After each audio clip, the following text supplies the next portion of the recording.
Ito pong ating pag-aaralan, the great power within us as believers of Christ.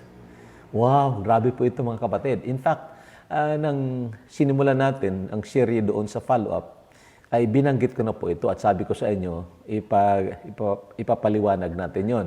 The exceeding greatness of His power to usward who believe. Okay? Para hindi lang na makita natin ito, kundi ma-enjoy natin ito, magamit natin ito. Dahil ano naman ang pakinabang, halimbawa, na ikaw nga ay mayroong kapangyarihan, the power of electricity, halimbawa, pagkatapos hindi mo naman isiniswitch, hindi ka marunong mag-switch on. So, hindi mo magamit, di ba? Ganon din po yon. So, we have the exceeding greatness of His power to usward who believe. So, ito nga ang pag-aral natin ngayong gabi. The great power within us as believers of the Lord Jesus Christ. Unahin po natin ang 1 John chapter 4, verse 4. Sabi po dito, you are of God, little children, and have overcome them, because he who is in you is greater than he who is in the world. So ang context po dito, may mga false prophet at mayroong mga talagang kalaban ang Panginoong Jesucristo. And then of course, darating ang Antikristo talaga. Pero hindi na tayo madadaig nito. We overcome them. At itong sinasabi, little children, itong mga mananampalataya, tayong mga linigtas nga ng Panginoon, you are of God. Pag-aari tayo ng Diyos, little children, and have overcome them. Bakit? Hindi dahil malakas tayo, hindi dahil magaling tayo. Mayroong nandyan sa atin na mas malakas kaysa kalaban po natin. Yun po ang sinasabi dito. Okay? And we want to discover that. Then 1 Corinthians chapter 3, 16 and 17, ito pang sabi, do you not know that you are the temple of God and that the Spirit of God dwells in you? Wow, grabe po ito. The Spirit of God dwells in us. Yan po ang totoo. And we need to know, we need to understand kung ano, paano nanaan siya sa atin at ano ang kanyang ginagawa sa buhay natin. Okay? If anyone defiles the temple of God, God will destroy him. For the temple of God is holy, which temple you are. Ikaw, ako, kung tunay naman nanampalataya, pinananahanan na tayo ng Espiritu ng Diyos. And then, ito na yung sinabi ko sa inyo, yung unang binasa natin sa Ephesians 1:18. The eyes of your understanding being enlightened, that you may know what is the hope of His calling, what are the riches of the glory of His inheritance in the saints, and what is the exceeding greatness of His power to usward who believe, according to the working of His mighty power. And then kung ipagpatuloy niyo yan, itong kapangyarihan na ito, na nandyan sa atin, dapat makita natin, dapat magamit natin, itong kapangyarihan na ito, ang ginamit ng Diyos na binuhay ang Panginoong Jesucristo at tinalo si Satanas. Oh, talagang real po ito. This is not something mystical. Okay? So, itong katanungan na ito, sinagot natin ito in those series, what really happened when we trusted Christ. Tinignan natin, we are forgiven infinitely and restoratively. Pag-aralan pa rin ninyo yan para maituro ninyo sa inyong mga dinidisciple. We are forgiven absolutely, once and for all, infinitely, diyan kay Jesus Christ. So, pag na-enjoy natin itong kapatawaran ng Panginoong Jesucristo, hindi po mahirap magpatawad sa kapwa. Ganun po yun. At lalo nating mamahalin ang Panginoon pag na-enjoy natin ang pagpapatawad niya.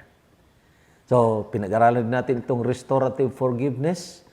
Ito ay para sa mga tunay na mananampalataya na dahil sa kasalanan, nawawala ang fellowship natin sa Panginoon. At kung paano tayo mapanumbalik sa Panginoon, we are also, or we are given this doctrine on restorative forgiveness. Wow, pag-aralan nyo yan. Napagaganda po yan. And then, doon sa mga sumunod na series natin, ito pa ang nangyari. Our old sinful nature was crucified with Christ. Reviewin po ninyo, very, very important yun. ang ginawa ng Panginoon Jesucristo doon sa krus ng Kalbaryo ay hindi lang po na binayaran ang ating kasalanan. Tandaan po ninyo, may dalawang mahalagang bagay na ginawa ang Panginoon doon. He died for our sin, that is substitution, and then we died with Him. Namatay tayo kasama niya. And that is identifying work ni Christ.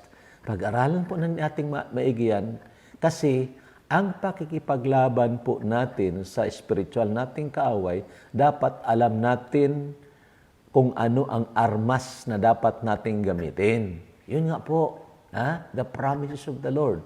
So, in what particular attack of Satan, or every particular attack of Satan, there is also a corresponding weapon na pwede natin gamitin dyan. Yan. So, pag-aralan nyo maigi yun. And then, tonight, ito nga ang ating pag-aral. We are indwelt by the Spirit of God.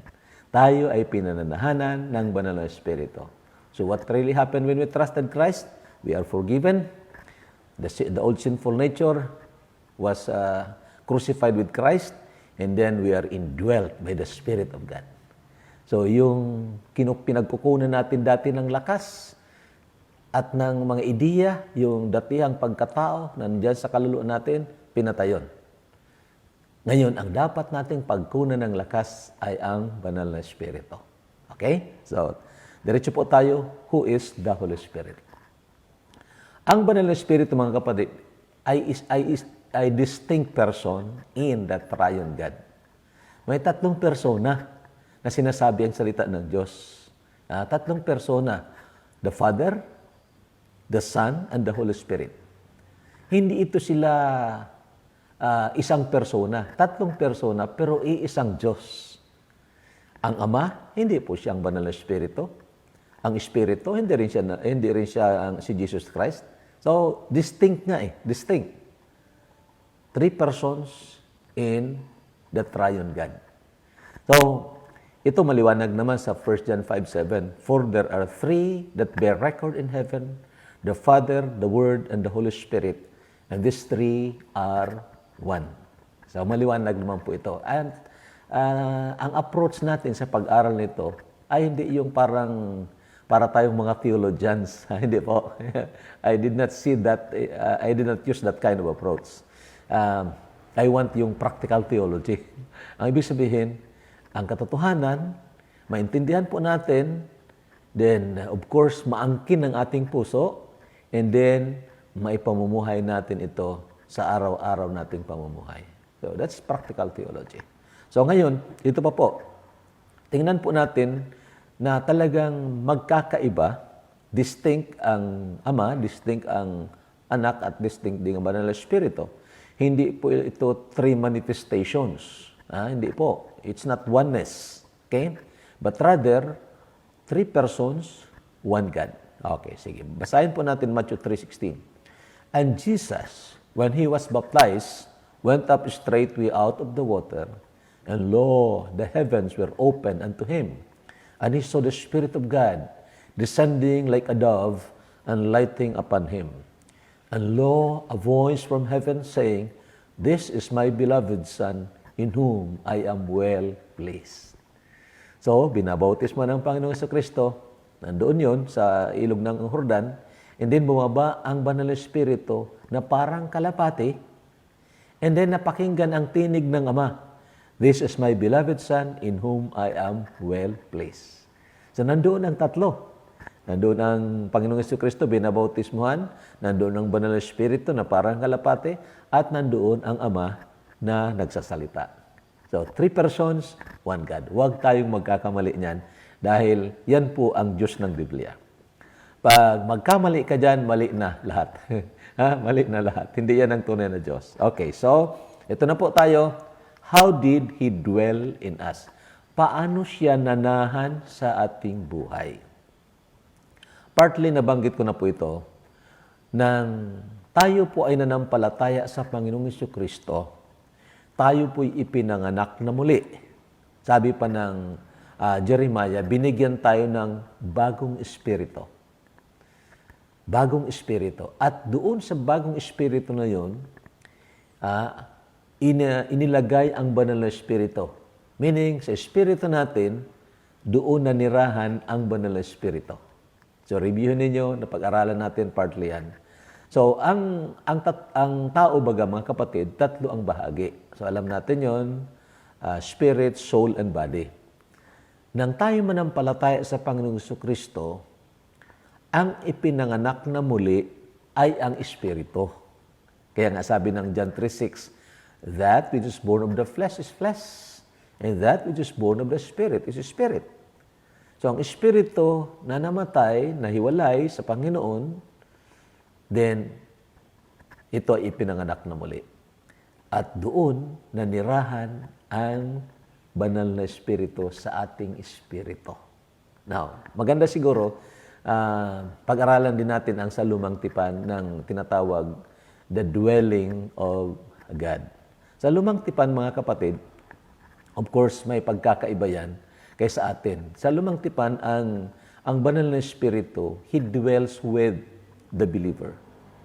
Pero sa atin, He dwells in us. At permanent na po yun. Hindi na po yun umaalis-alis ang banal na Espiritu.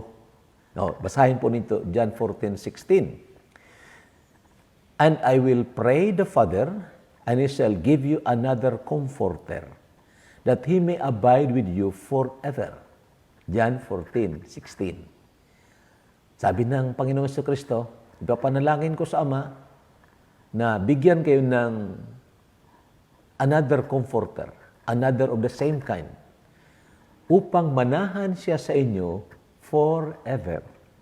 Yun nga po, that moment na tayo po ay nanampalataya sa Panginoong Jesucristo, matapos mapakinggan natin ang Ebanghelyo, siya lang ang ating talagang sinampalatayanan, then tayo'y ipinanganak na muli at ang banal na Espiritu ay nanahan po sa atin at hindi na po yan aalis. Yun. Permanente na po yun. Yun. So hindi tayo naniniwala na parang nawawala ang Espiritu ng Diyos pag nagkakasala ang isang mananampalataya. Kaya tatanggap naman siya ulit. Ha? Hindi tayo naniwala sa ganun.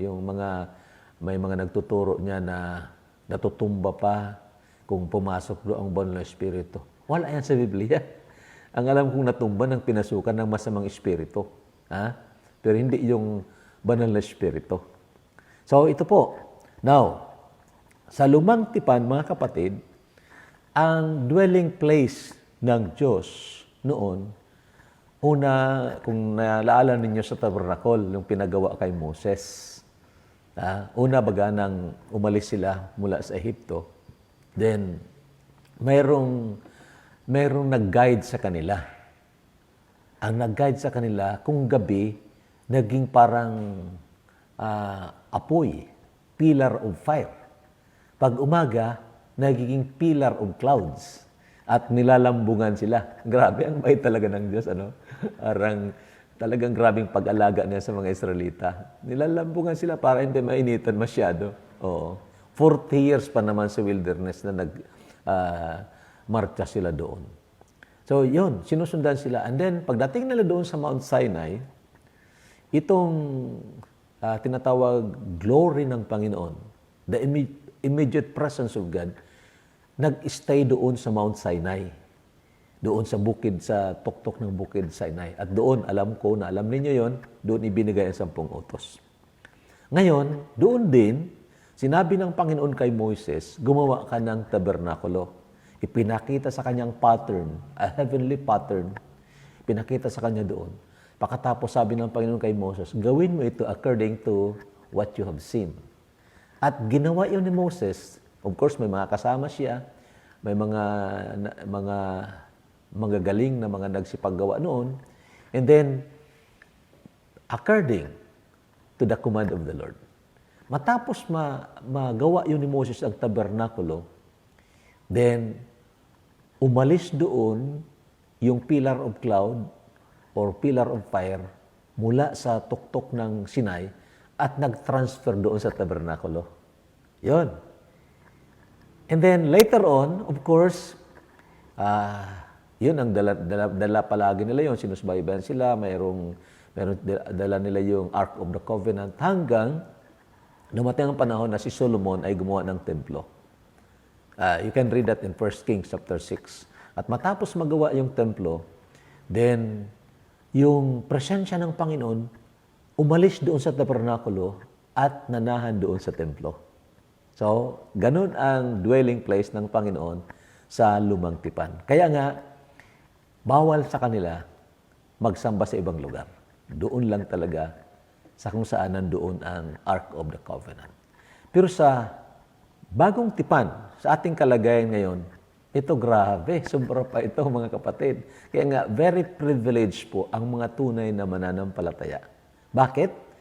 Ang dwelling place ng Panginoon in the New Testament, ikaw at ako, kung tayo tunay na mananampalataya ng Panginoong Jesucristo, yun ang binasa natin kanina. Sabi diyan, you are the temple of the Spirit of God. So dito pala sa buhay natin, nakatira ang banal na Espiritu. God's dwelling place in the New Testament is the Christian man or woman. So nakita niyo yung picture na yan, mga kapatid. That was the picture ng tabernakulo sa Lumang Tipan. Makita niyo mayroong pillar of cloud doon sa dulo ng parte. Nandoon kasi yung tinatawag Shekinah glory. At dito naman, ito sa labas, mayroong yung brazen altar. Dito naman, pinapatay yung mga hayop. May isang pintuan lang yan. Picture of Jesus Christ. Napakaganda pag-aralan ito. I have a series on this about the tabernacle. And you know, very, very nice. It's very beautiful because these are all the pictures of Jesus Christ or type of Jesus Christ. So, titingnan natin ang cross-section niyan. Ito ang cross-section niya. Makita nyo sa cross-section niya, may tatlong bahagi. The outer court, tapos itong holy place, and then may Holy of Holies. Tapos mayroong tabing o kurtina doon sa tatlong bahagi nito. Dito sa outer court, dito ang nagsasacrifice nakakapunta dito. Dalan niya ang kanyang sakripisyo. Pero sa loob ng holy place, only the priests ang pwedeng pumasok doon. Doon naman sa Holy of Holies, only the high priest ang pwedeng pumasok doon. Hindi pwede doon ng mga priests. So mayroong priest, mayroong high priest. So itong tabernakulo, mga kapatid, na pinananahanan ng Banal na Espiritu o ng Diyos in the Old Testament, makikita ito ang kanyang pananahanan doon sa Holy of Holies. Kaya nga, bawal doon pumasok ang sinuman maliban ang mataas na saserdote. Ang mataas na saserdote naman, bago siya papasok doon, kailangang maghandog muna siya ng sakripisyo para sa kanyang sarili. Kasi kung hindi siya maghandog, papasok siya doon, basta-basta, patay siya. Ganon yun. So, kukunin na yung dugo, iwiwisik niya doon sa tinatawag the covering. Okay? The Ark of the Covenant. Ngayon, ito pala mga kapatid, ang picture ng ating pagkatao. Okay? Ang outer court, ito ang larawan or type ng ating katawan. The outer court. And then, the holy place, ito naman ang inner court, the type of our soul. Then, the Holy of Holies, ito naman ang innermost court, the type of our spirit. So, ang tanong, saan ba nakatira ang Banal na Espiritu? Ito nga, sa inner court. Sa case nila noon, dito sa Holy of Holies. Sa case natin ngayon, diyan sa ating espiritu. Okay? So maganda na tandaan po ninyo yan dahil kailangan maintindihan po natin ito kung paano tayo mag-draw o magkumuha ng kapangyarihan mula sa Banal na Espiritu. Now, the spirit of a Christian, it is through our spirit that God communicates with us through His Word. Tandaan ninyo yan, ha? Sa pamamagitan ng ating espiritu, doon nakikipag-communicate ang Banal na Espiritu sa atin. Spirit to spirit eh. Kung sa ano pa, yung sinatawag realm, on the realm of the Spirit. Ganun yun. So it is through our spirit that God communicates with us through His Word. Sa pamamagitan ng Kanyang salita. Of course, there are impressions. Meaning outside of the Word of God, ang tinatawag dito intuition. Mayroon tayong tinatawag intuition.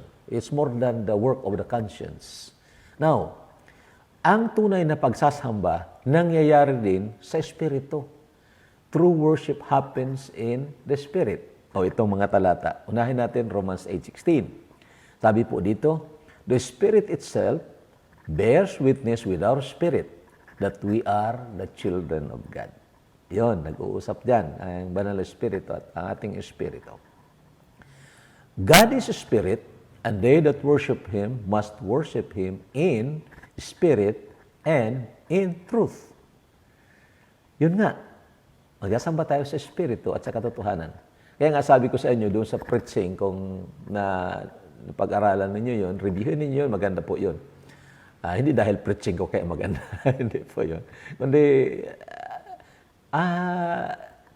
ang attempt ni Satanas na pigilan ang pagsasamba ng mga tunay na mananampalataya sa pamamagitan nitong COVID-19 ay hindi nagtagumpay at hindi magtatagumpay. Lalo pang na-enhance ang worship ng mga tunay na mananampalataya. So we have that preaching, worship of the believers of Christ. Ano ba ito? Impaired or enhanced due to COVID-19? It was not impaired. It was enhanced. So, ito po, kasi kahit saan po tayo, pwede tayo makapagsamba. Okay? It's no longer in a place. It's no longer concentrated in a place. It is focused on a person, kay Jesus Christ na nga. Sabi nga niya kay sa Samaritan woman, not in Jerusalem nor in Samaria. Okay? So ngayon, kahit ng ating pag-aawit, ang ating pag-aawit at ating pananalangin. Sabi ng 1 Corinthians 14:15, very, very important po ito kasi kung minsan nananalangin tayo mechanical. At kung minsan nananalangin tayo, parang obligasyon lang. There is no sweetness or there is no sweet communion with the Lord. Para bang akala natin just an ritual na kailangan gawin? No, it's a relationship. We are talking to a real person. The Holy Spirit. Di ba?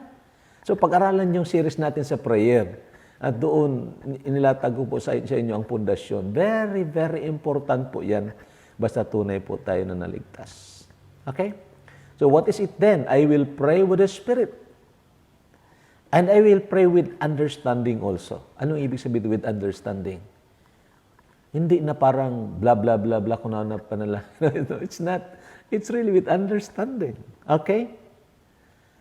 I will sing with the Spirit. And I will sing with understanding also. Now, bantayan po ninyo ito. Kasi kung minsan, may mga tao nag-aaway sa yung form of music. The form of music. Yung forma. Oo. Tingnan natin kung tama sa doktrina. It's not so much of the form, but of the function of the heart. Okay? Singing with the Spirit and singing with understanding also. Very important ito. Now, we move on. Ano bang nangyari nang maligtas tayo o nang mapanganak tayong muli? Ang kaluluwa natin at ang espiritu natin ay muling dinugtong ng Panginoon. You know, after nang magkasala si Adan at si Eva, ayun, alam natin na pinaalis sila ng Panginoon. And then, para hindi talagang alipinin ng husto ang espiritu natin, there was that division. Yan, nasabi naman sa Hebrews 4:12 sabi doon, sharper than the the word of God is quick and powerful and sharper than any two-edged sword. Hanggang doon sa division ng soul and spirit. Okay, it's the Word of God. So, ang nangyari, matapos tayo na maipanganak na muli, tayo po, o ang espiritu natin, at ang kaluluwa ay muling nabalik ang kaugnayan. Okay, very important ito, mga kapatid, para ang buong pagkatao natin ay susunod sa banal na espiritu. Now, in the Old Testament, the Holy of Holies was veiled by a curtain bearing it from the holy place. So, pinaliwanag ko yun kanina. Nakita doon sa cross-section noon na mayroong kortina doon. Mayroong division doon. Nang mamatay ang Panginoong Jesucristo, yung kortina doon, yung tabing doon, ay nahati sa dalawa, nahati mula sa taas, pababa. Nagsisignify, nagpapaintindi na ang layunin ng Panginoon, hindi lang siya manirahan sa ating espiritu, kundi pati ang ating kaluluwa ay sakupin na rin na parang Kanaan, sakupin na rin at pananahanan ng Banal na Espiritu, pati na ang ating katawan. Anyo mga kapatid, that's a glorious, glorious truth. Dapat naintindihan po natin para malaman natin kung paano ang pakikipaglaban. Ha? Sa kaaway ng ating kaluluwa, kasi kung minsan napapakinggan lang natin, basta puspusin tayo ng Banal na Espiritu, paano nga yun? Paano nga yun? Sometimes we understand it in theological terms, mga jargon na mga bagay. But we need to know it in the practical way. Okay? At ito na nga, ang Banal na Espiritu na nanahan sa ating espiritu ay gustong sakupin sa pamagitan ng influensya, kapangyarihan na ang gagamitin ng ating espiritu parang ating kaluluwa ay sumunod sa Banal na Espiritu. Okay. Tingnan po natin yan sa Matthew 27. Sabi po dito, Jesus, when he had cried again with a loud voice, yielded up the ghost, and behold, the veil of the temple was rent in twain from the top to the bottom, and the earth did quake, and the rocks rent. So makita natin yung bahagi na yon na mayroong tabing between the Holy of Holies and the Holy Place ay nabiyak po yun. Signifying three things. Tatlong bagay ang sinisignify noon. Isa-isahin po natin. The first is the final and never to be repeated sacrifice of the body of Christ obtained the eternal redemption for us who believe. No, medyo malalim pero ipaliwanag po natin.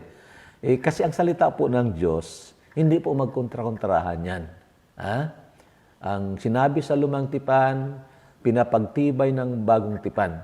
So doon sa lumang tipan, itong mga sakripisyo ay nagbabadya o nagtuturo sa atin ng darating na final sacrifice ng Panginoong Jesucristo sa pamagitan nga ng pag-offer ng kanyang katawan.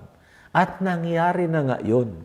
Matapos mangyari yun, nagpapatotoo yun na kung tayo'y tunay na nampalataya, then mayroon na tayong eternal redemption sa pamagitan ng Panginoong Jesucristo. Itong redemption na ito ay hindi lang ng ating espiritu, hindi lang ng ating kaluluwa, maging ng ating katawan. Of course, ang ating redemption sa katawan, darating pa yon, sabi ng Romans chapter 8, the redemption of our body. Okay? Kasi hanggang ngayon, habang nandito tayo sa katawang mahina, nandito pa yung datihang pagkatao, na bagamat pinatay na yon, inalisan na ng function, and yet, nandyan pa rin yan. So, darating ang Panginoon, papalitan itong ating katawan, and there will be that ultimate or final redemption. Now, we want to read these verses. Hebrews 9:11. But Christ, being come an high priest of good things to come, by a greater and more perfect tabernacle, not made with hands, that is to say, not of this building. So, kinukumpara dito mga kapatid, ang nangyari doon sa lumang tipan, literal na tabernacle, mayroon silang high priest, kinukumpara dito sa eternal na tabernacle, more perfect na tabernacle, that is now the tabernacle of heaven, na yun ang nakita na ni Moses doon sa Mount Sinai, na ginawa na niya ng pattern. Okay? So, at ang high priest, si Jesus Christ na po ito. Alam niyo, napakagandang pag-aralan ng Book of Hebrews. I have some time studying the Book of Hebrews. And really, it's really very, very nice. The key word doon is better. Better. Okay? A greater and more perfect tabernacle, not made with hands. That is to say, not of this building. And then verse 12, neither by the blood of goats and calves, but by His own blood, He entered in once into the holy place, having obtained eternal redemption for us. Sa lumang tipan kasi mga kapatid, ang ating kasalanan o ang mga kasalanan ng mga taong nanampalataya sa darating na Kristo ay hindi pa po naaalis yun. Hindi po yun, natatabunan lang yun. Dahil ang kaya lang gawin ng mga dugo ng mga kambing, dugo ng mga baka, ay matabunan ang kanilang kasalanan. Hindi po kayang alisin o burahin. Subalit nang dumating ang Panginoong Jesucristo na pictures noong mga sacrifices na yon. Alam niyo ang sabi ni John the Baptist sa John 1:29, "Behold the Lamb of God who takes away the sin of the world." Yun. Si Jesus Christ pala yun ang nilalarawan noon. Kaya nang dumating ang Panginoong Jesucristo, pumasok pa rin siya doon sa holy place. In-apply niya yun ang kanyang dugo. Just like what the high priest in the Old Testament was doing. And yun mga kapatid, it's really wonderful to understand these things. Kasi Christ is the fulfillment of the law. Wala na nga, tapos na. Ginanap ng Panginoong Jesucristo ang hindi natin kayang gampanan. Binayaran niya ang kasalanan natin na hindi natin kayang bayaran. Dahil nga doon, nagkaroon tayo ng eternal redemption. Tayong mga tunay na nanampalataya sa Panginoon. Second significance of the rending of the veil. We have now the access to the holiest by the blood of Jesus. Developing communion with the Father through the Spirit. Dahil wala na yung kurtina, wala na yung tabing na yun. Okay? Mayroon na tayong access. Direkta may access tayo sa Ama sa pamamagitan ng Banal na Espiritu, and we can commune with the Father. Abba, Father. At yun naman, kaya nga sabi ko sa inyo, ang prayer, mga kapatid, hindi po ito nakailang minimorize mo o parang mindset mo lang. Hindi po. It's a relationship. It's talking with a real person. Communing with Him through His Word and of course through prayer. Napakasarap po nito mga kapatid.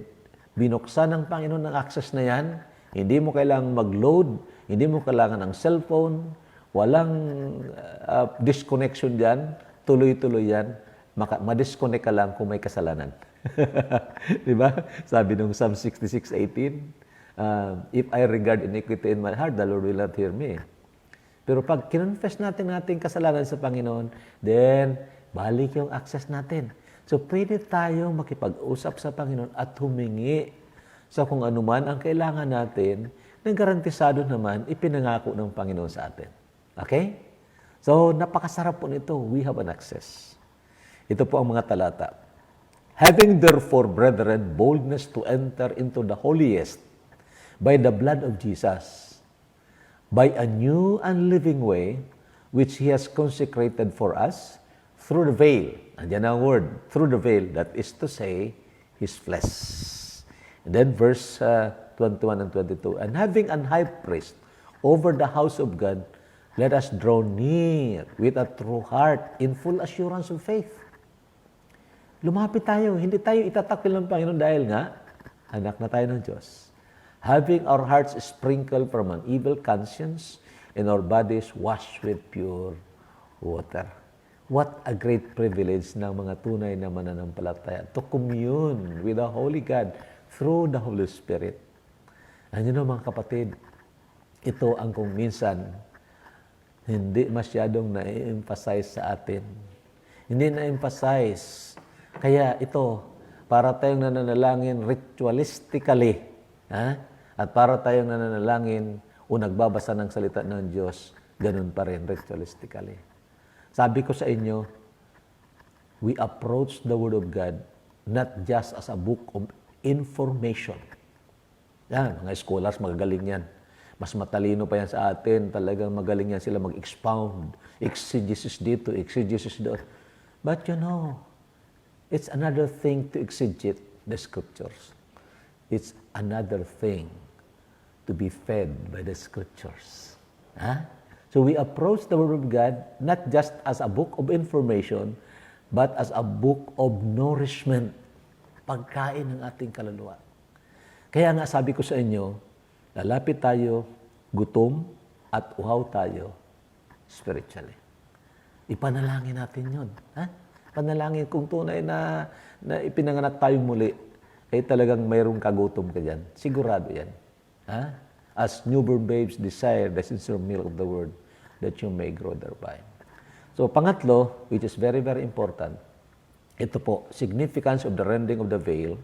The Holy Spirit dwelling in our spirit is extending His influence to the soul by applying the work of Christ in the soul, causing it to depend on God.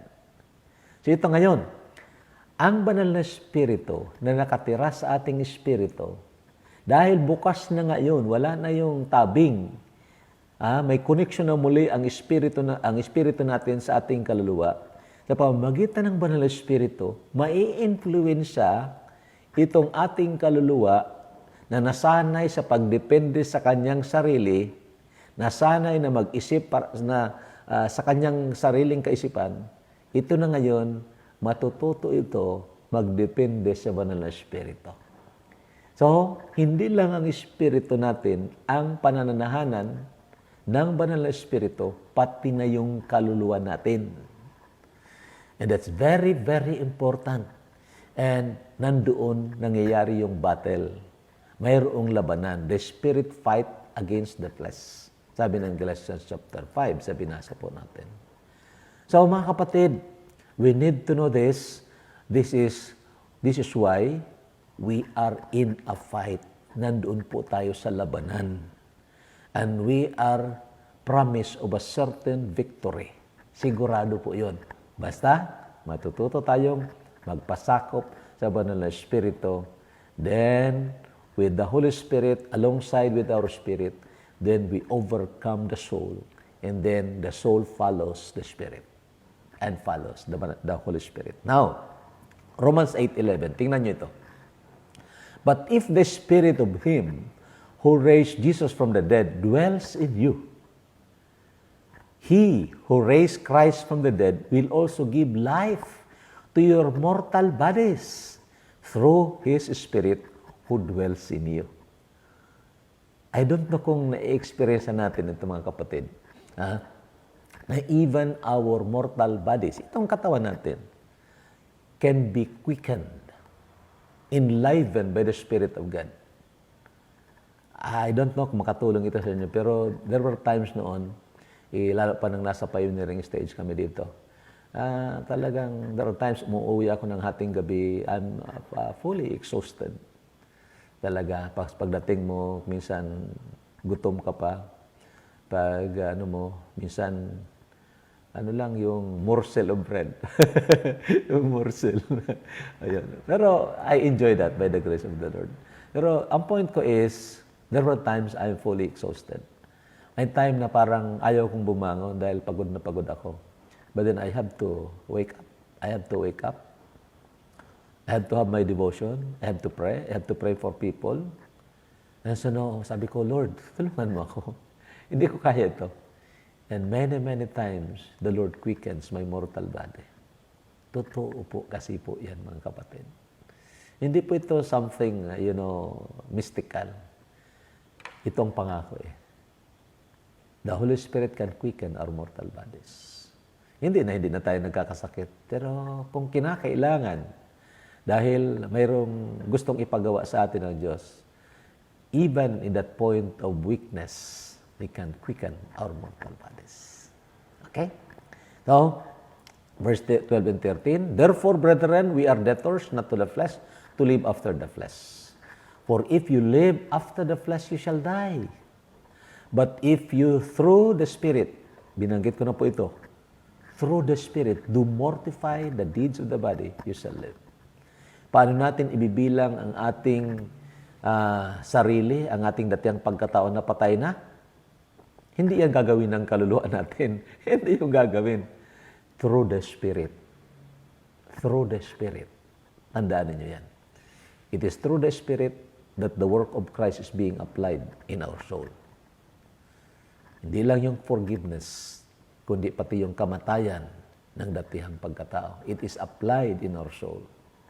And so mga kapatid, very, very important po ito. Now, When a Christian yields to the Holy Spirit, the communion between the soul and the Spirit grows deeper and deeper, day by day, until they experience a great change. Dito po nangyayari talaga ang pagbabago na tunay. Hindi ka minanipulate, hindi ka tinakot lang. No, a real change.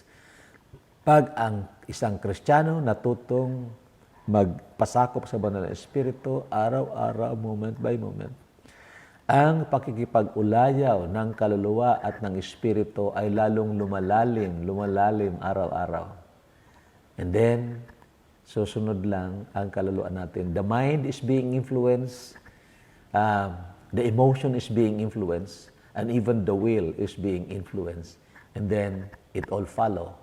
They all follow the Spirit of God.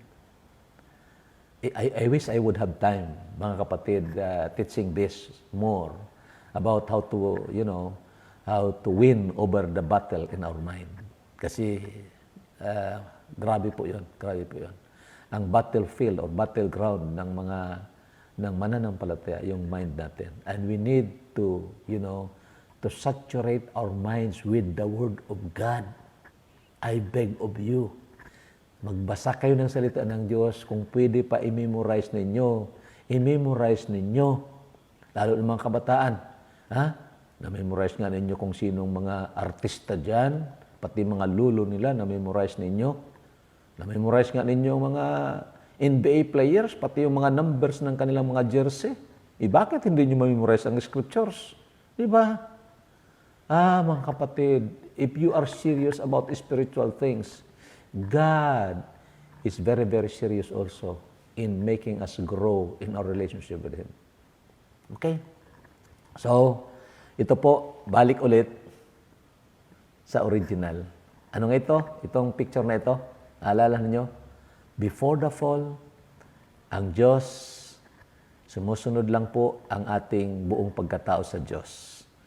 Ang namumuno sa pagkatao natin ang Espiritu. And then, susunod lang ang kaluluwa, susunod lang ang katawan. After the fall, nabaliktad po yun. Ngayon, paano yun mapabalik? Nangyari muna ang regeneration o kapanganakang muli sa Espiritu. Then, ang banal na Espiritu, pag natuto tayo magpasakop, na-influensya itong kaluluwa para sumunod sa banal na Espiritu, pati na po ang katawan. Kaya nga ipinanalangin ni Apostol Pablo sa 1 Thessalonians 5:23. Kung naalala niyo yun, 1 Thessalonians 5:23. Ang sabi ni Apostol Pablo, I pray that your whole spirit, soul, and body be preserved blameless unto the coming of the Lord Jesus Christ. Spirit, soul, and body. May sense? Yes. Hindi lang ang katawan natin o ang kaluluwa natin, hindi lang ang spirito natin, pati ang katawan natin. Kaya nga pinapag-ingat tayo. Huwag nating ipagamit ang ating katawan sa kasalanan. Huwag nating ipa-overcome ang ating katawan sa kung anumang bisyo dyan. Kung na-overcome ka, lapit ka sa Diyos. Humingi ka ng tawad. And then, realize these things. Pag-aralan mo, hindi ito parang magic. Talagang may laban po tayo at ito ang tinuturo sa atin para manalo po tayo. Sana nga po, lahat tayo ay mga matagumpay na mga Kristiyano. Sana nga po, hindi tayo namumuhay na miserable. Dahil nakikita natin ang ating kayamanan dyan kay Kristo Jesus at mai-enjoy natin ito. At dahil doon, kahit na anong sitwasyon, may COVID-19 o walang COVID-19, kung ano man ang sitwasyon na ipadaan sa atin ng Panginoon, by the grace of the Lord, we are joyful in Him. Sana po, mga kapatid, magpatuloy na magtrabaho ang Banal na Espiritu sa ating puso.